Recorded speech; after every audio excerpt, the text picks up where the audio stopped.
in scale. You know, you can do it individually, but I think AI can take those gaps where people are lacking those opportunities, and we can figure out how to close it at a lot with a lot more people. You know, for example, you know, in workforce development, we're already using AI tools to help individuals build resumes. You know, help them prepare for interviews. You know, helping them to connect to opportunities or to careers, because I think that's the advantage that I think it has on the individual. Because if you try to do career path and education and teaching people a new skill, it takes a lot of one-on-one support for the individual, and I think AI can help speed up that process. As it relates to business, I mean, personally, with my business, I think what AI has done, it has reduced administrative burden, you know, for my company. What it does, I know, for me, is improve decision making, because sometimes we get overwhelmed with a lot of data, a lot of information. How can we use AI to make sure that we're making the right decision when it comes to our business? And also, what I think it does, it helps businesses get better quality, not better quality, it helps businesses make faster decisions on talent,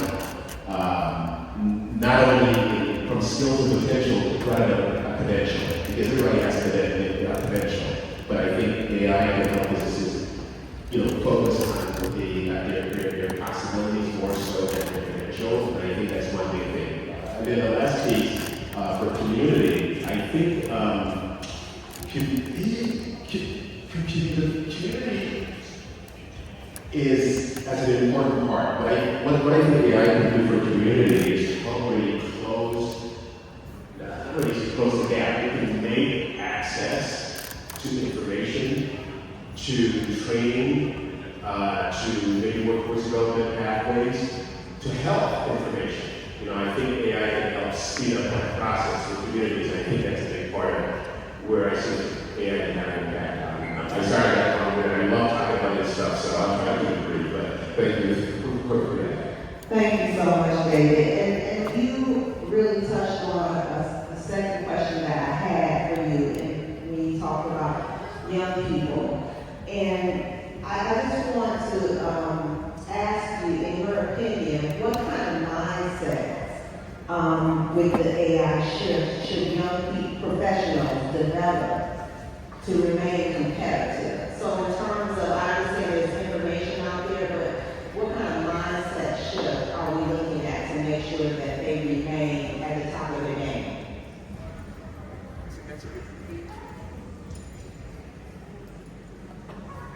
Yes, sir. That's a really good question. Here's the thing. Technical skills are going to continue to change every year. You wake up tomorrow, what's current today is not current tomorrow. And I think that technology is so fast. I think the biggest focus, one of the focus, is being able to adapt. Adapt to change. Adapt to new technology. Be willing to learn. I think what AI has done and what technology has done is really force us to not have one skill, but to have multiple skills. You can't just be knowing one thing. You have to have the ability to do different things. I think AI. So I think adaptability is one of them. I think also critical thinking, I think, is also important. AI can generate answers. I think it generates a lot of answers. Some of the answers are not true. And I think humans, we have to be able to critical think and know that which of those answers, first of all, are accurate, and which of those answers are also ethical, and which ones that you can use. Not everything that AI spits out is correct, and I think we have to be able to differentiate what those look like. Communication. We always need to communicate. Communication is one of probably the most strongest skill any professional can have when it comes to building their career or building their skill set. So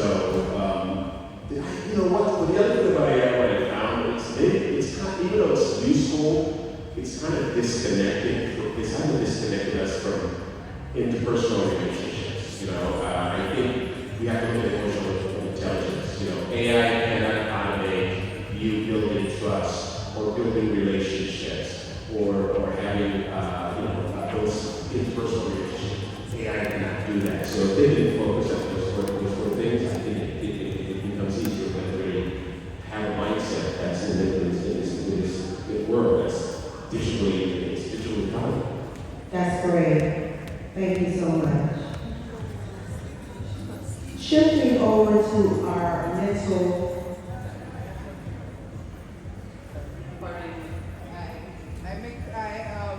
Somebody just landed from the continent, and I think that this conversation would not be complete without voices from Africa. So I'd like to invite our 7th panelist to the stage, Dr. Alakbe, who is the founder and visionary of the Center for Teaching and Learning Academy in Abuja and the director of Phoenix Education Foundation. A round of applause.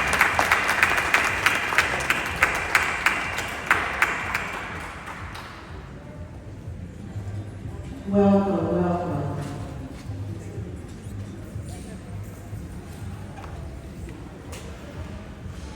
As we move on, as we mentioned earlier, mental wellness and access to care definitely impacts our communities. And I would like to speak with our representative from Tarzana Treatment Centers. And I do have a couple questions for you that I think would be helpful in this climate. I have a background of being a nurse for over 2 decades, and so I know too well the struggle in healthcare. But can you share a range of services that your organization provides and how individuals and families can access support when they need it the most? Yeah, so at Tarzana Treatment Centers, we offer a very holistic view to healthcare, right? So we offer primary care services, we offer mental health services, dental services, and then also substance disorder treatment services for adults and youth. So all of those services are accessible through the age range, and I'm trying to be very well-rounded. No. And in terms of navigating the mental health, substance abuse, and behavioral health challenges of the community, how is there any specific strategic guidelines that Tarzana has for maintaining that wellness in those populations? Yeah, so at Tarzana, being that we really want to meet people where they're at and be able to provide not only the highest quality of care, but be able to provide the most holistic amount of services, we really try to figure out what the person who's coming in the services needs, right? How is their transportation? What is their lifestyle like? What is their preferred language of services, right? Maybe do they have insurance, do they not have insurance? And really try to meet them where they're at and get everything they possibly can get from us in both a timely manner, but also in a very effective way, right? Whatever way gets them those services to the fullest of their ability. And with that, we have a partnership with LATTC to offer services in some specific schools in the San Fernando Valley. We also have services at certain continuation schools, right? Kids that often maybe don't have access to as many services because of just their records or maybe the school district that they're with. So in that way, we try to really meet young people and adults where we can get these services in a timely manner. So Thank you so much. Yes, that's very important in our community's healthcare. It's something that we have to really focus on. Moving forward, we have Mr. Obian Okoji, and we're going to speak with him about education and workforce. The future workforce will require new skills, adaptability, and stronger partnerships between education and government and industry. In terms of technology, what skills do you believe will remain uniquely human and most valuable for the future economy?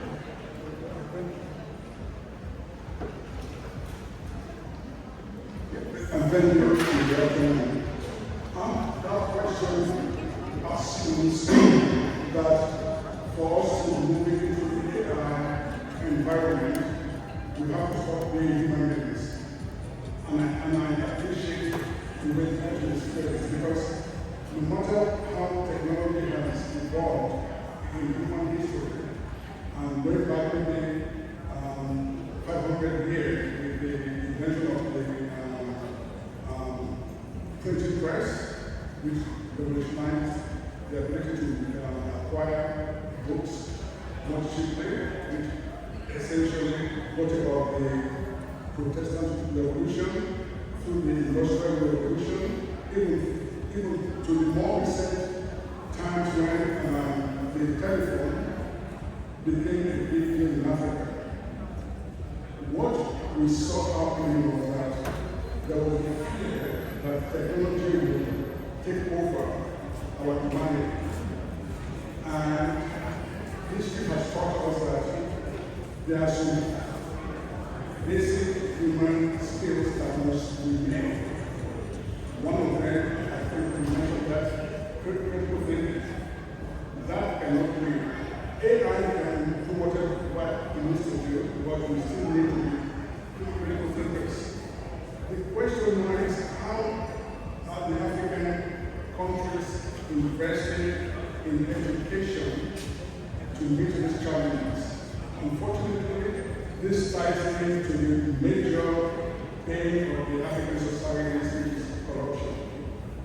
If we are not able to deal with how we allocate money into the educational system, then we are just, scratching the surface. For instance, the UNESCO goal is to have a well-educated, vibrant economic societies. Countries should invest up to 20% of their GDP into education. There are some countries that will even invest up to 30%, but they don't have the value filtered down to the primary schools and secondary schools. We have an education, an educator here, Mapuche. She probably got to come on that, but she is in the private educational space. How do we get the educators to receive the appropriate funding to set up students who graduate and have the ability to come into the marketplace and then tackle technology? So it's a twin problem. The money is not getting there to teach people to be intelligent AI, and yet we have the problem of actually spending money to properly meet the challenge. But let me say something very quick. We cannot lose the sight that to become productive in the AI space, we still need to not forget our humanity. We still need to connect. The telephone came and people thought it was going to make us very lonely or alienated, but no. What it did is people actually use it to communicate with one another. But some people might use it in a negative way. It's like a knife. You create a knife, you can use it to cut meat and fix your dinner. It can also use it to commit violent crimes. I know we only have 1 minute to respond to the question. No, that's great. Thank you so much for that. And moving along to the ladies, well, the rest of the ladies of the panel, we're going to shift gears a little bit into again, mental health and community well-being.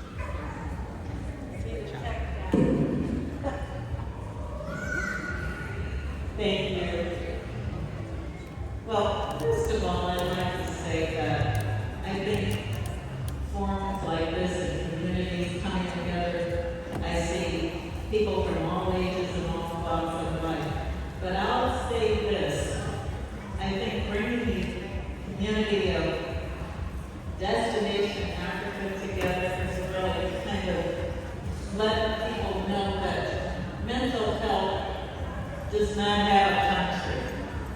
Mental health involves everybody. So I just got a couple of notes here I want to talk about.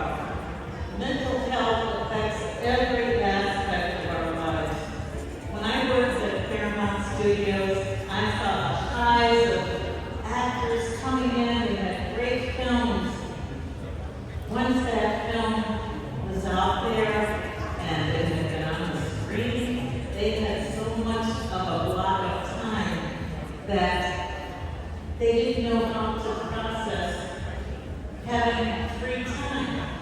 And that caused substance abuse, mental illness, and we call that a walking wounded, because you don't know who's walking and wounded, okay? You don't know if your neighbor is struggling. You don't know if that kid is spending so many hours on the internet and you don't know what he's processing. You don't know if he's communicating with others or if he's just in an environment where he's sheltered and he's soothing himself. So I think community involvement is important, and as leaders, we have to recognize that mental health is not a separate issue. It's connected to economy, stability, public safety, education, and the overall quality of life. So we have a responsibility to reduce this stigma. And how are we going to do this? Okay, for too long, so many of us have suffered in silence, as I said before, the judgment and misunderstanding. When people were mentally ill, they were hidden, they were institutionalized. And today, it's almost like, oh, my uncle Henry, he's on substance abuse, but he's getting treatment. Is it temporary, or do we go to the source of that mental illness? Do we go to the source of why we don't have more community involvement? Do we go to the source of the mother who's struggling because she can't put food on the table because there are more single parents out here today? So mental illness, I mean, there's a psychological aspect of it, and then there's that clinical aspect. And it's not up to us to judge it, but we have to recognize the signs of mental illness. When we hear that someone just committed suicide, hi, he had everything to live for, but we don't know what they're living. We don't know who we're walking into. So by encouraging conversations like what we're having today, we can create a stronger community. We can take it back. We can notice issues and things that affect us. Maybe it's a co-worker. Maybe it's someone in our church environment. Maybe it's a club member. But when we don't see what's in front, we're actually seeing what's not there and what is there. Deborah, that is so insightful, because I was going to ask you about practical tools and tips, but you essentially summed it up. I think it's more about paying attention to what's there but what's not there, and just really being in tune. And if you think about the conversation that we have had collectively, from AI to organizational healthcare, and I'm talking about mental wellness, it's all about the human aspect. It's all about understanding and being self-aware and being tapped into the people and the persons around you. So thank you so much for that. I think we have to be vigilant in our efforts to remain well, because in our society, pressures are high, stresses are high, and so that increases the risk of having a mental or emotional issue. Moving forward, Dr. Al-Gabi, I'm sorry, I'm not going to pronounce this correctly. Can you please pronounce your name, ma'am? Al-Gabi. She's dedicated her career to advancing educational excellence in leading schools, shaping educational policy, and building global competitive learning institutions. You've been preparing students for success in an increasingly interconnected world. Tell us a little bit about how sports and soccer really enhance or play a part in that. Thank you, and it's a pleasure to be here in this forum, and greetings from Abuja, Nigeria.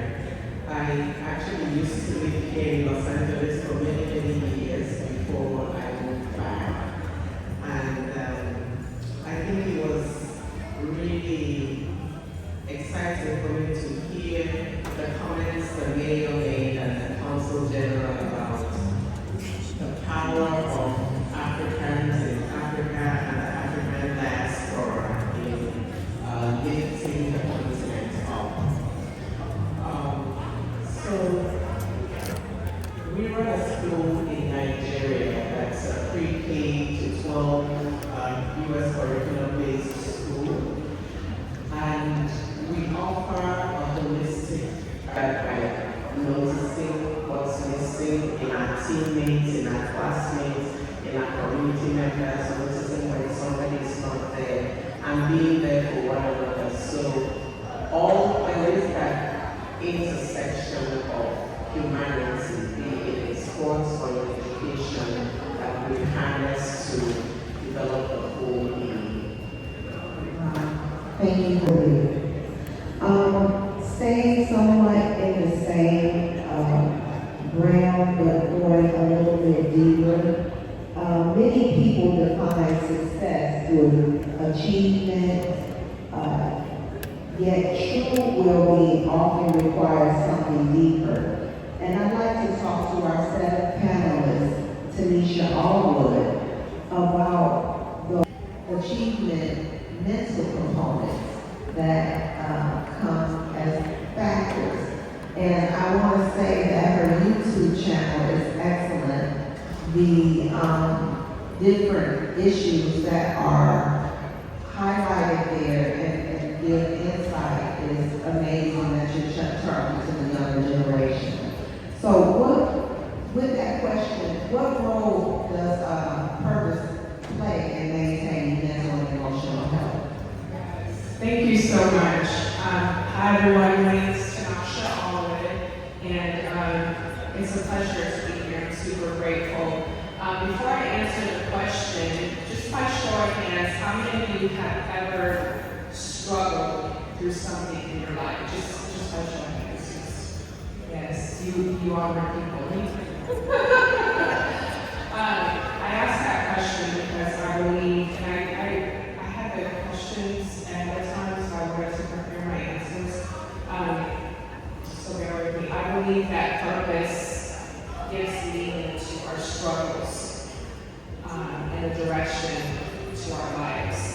Achievement can be temporary happiness, but when you talk about purpose, it provides lasting fulfillment. So when we know our why in the morning, every morning each of us has been blessed to get up and see another day. When we understand that our lives can positively impact others, that's when we all become resilient during our difficult seasons. And I say for before you, I can tell you, now that I'm in my latter years, my former years were difficult.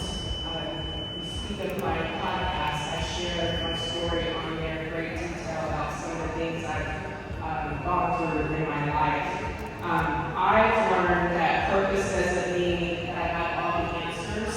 Sometimes purpose is simply taking the next step by sharing your story. I wasn't always someone who could sit on the stage like I am today and share my story and the things I've gone through. But I do believe that when we share our stories together, we can help one another. And when we show up, even when life is heavy, that is what purpose is all about. So purpose reminds us that our challenges don't define us, and they can become our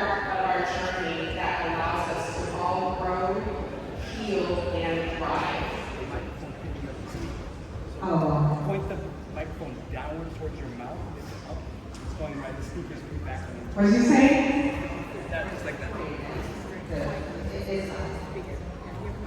Okay. Is this better? Or what are we doing? Is this better? Okay. So yeah, my last point was, you know, if you meet a stranger, you've all been through something, the more that you can tap into sharing your story, that's what connects us. And then when you lean into that, that is what becomes your purpose. So that's what I was trying to say. Absolutely. And just on a quick, Oh my goodness, I know, because what you're saying is true, and it hits home for everyone. As you said, everyone has gone through something. Yeah. Tamasha, when you envision a mentally healthy and thriving society, Yes. what does it look like? And what do you think, what actions should we take collectively as a community to achieve that? Yeah, I love that. For me, a mentally healthy society is one where people feel safe. I love that word safe. Until you feel safe around the people that you are with every day, whether it be at work, school, etc. I believe that's where it all stands. It's a world where asking for help is viewed as strength and not weakness. I have this tattoo on my arms that says strength. Because at one point in my life, that's all I prayed for, that's all I needed was the strength to get through another day. And so my point is that if you're going through something and you need to reach out to someone and ask for help, see that as a strength and not a weakness. Know that mental health resources are accessible to everyone, regardless of what you look like, regardless of your background, your income, where you live. And also, it's a society where everyone feels seen, they feel heard, and they feel valued. To achieve that, I believe that we need to normalize conversations like we're having here today. And I thank Mona Lisa for inviting me to be here on this panel, and I thank just the overall Exposed Foundation just for putting together this beautiful event, Destination Africa. I also believe that it includes investment in education and support services, such as, is it Tarzana? Yeah, so investing in services like that. We also need more workplaces. I'm very fortunate to work for CSUN. I'm a manager. Any managers out here? No? Okay. I believe that we need more workplaces, schools, families, and communities to prioritize mental health. I'm really proud to say that CSUN is one of those universities that does prioritize taking care of your mental health. And also, I think that healing in relationships collectively, we must create environments where people feel they belong. So all of that together is what would encompass a world where we all can thrive. Yes, thank you. Thank you so much, Tamasha. I really appreciate that. This has been wonderful. This has been great, touching on the topics that affect us most, especially mental and emotional wellness. Thank you to Destination Africa. Thank you to Mona Lisa. I'm honored to be here. I'm honored to share in this celebration and this educational platform that we desperately need as a people and as a community. So thank you to our distinguished panelists for sharing your insights, expertise, and vision. Today's discussion reminds us that the future is not something we simply inherit. It's something we create through our choices, our leadership, and our commitment to one another. Whether we are advancing technology, strengthening mental wellness, developing future leaders, or building stronger communities, each of us has a responsibility and we play a very huge role. Let us lead today feeling inspired to innovate and to lead with purpose. Thank you guys. Thank you. Destination Africa, enjoy.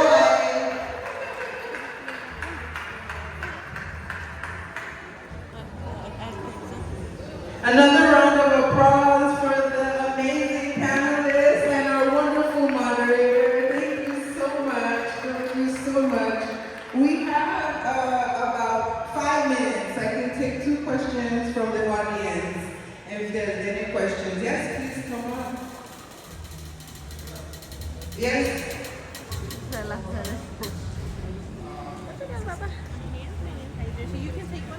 There's still a lot of stigma that exists in terms of accessing treatment for both mental health and for substance abuse. So I would just like, Yasmin and Deborah, just to talk about what the community can do working with public health facilities and organizations to really decrease that stigma. Thank you.